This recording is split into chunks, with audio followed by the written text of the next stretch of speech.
సుమాలి, మాలి, మాల్యవంతుడు ఈ ముగ్గురు రాక్షస సోదరులు లోకాలపై ఆధిపత్యం సాధించాలనే మహా ఆశతో జీవించారు. సముద్ర మధ్యలోని త్రికూట పర్వతంపై దేవశిల్పి విశ్వకర్మ అద్భుతమైన సువర్ణలంకను నిర్మించాడు. రాక్షసుల దాడులతో దేవలోకాలు కంపించాయి. దేవతలు భయంతో విష్ణువును శరణు కోరారు. ధర్మరక్షణ కోసం విష్ణువు యుద్ధరంగంలోకి దిగాడు. ఆ యుద్ధంలో మాలి రాక్షసుడు నశించాడు. ఘోర తపస్సుతో కుబేరుడు బ్రహ్మదేవుని అనుగ్రహాన్ని పొందాడు. విష్ణువు ఆజ్ఞతో లంక కుబేరుడి నివాసంగా మారింది.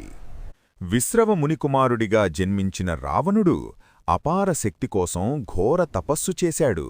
అహంకారంతో నిండిన రావణుడు కుబేరుడిపై యుద్ధం చేసి లంకను స్వాధీనం చేసుకున్నాడు.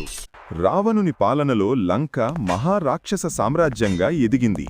శ్రీరాముడు రావణుణ్ణి సంహరించి విభీషణుణ్ణి లంకరాజుగా పట్టాభిషేకం చేశాడు.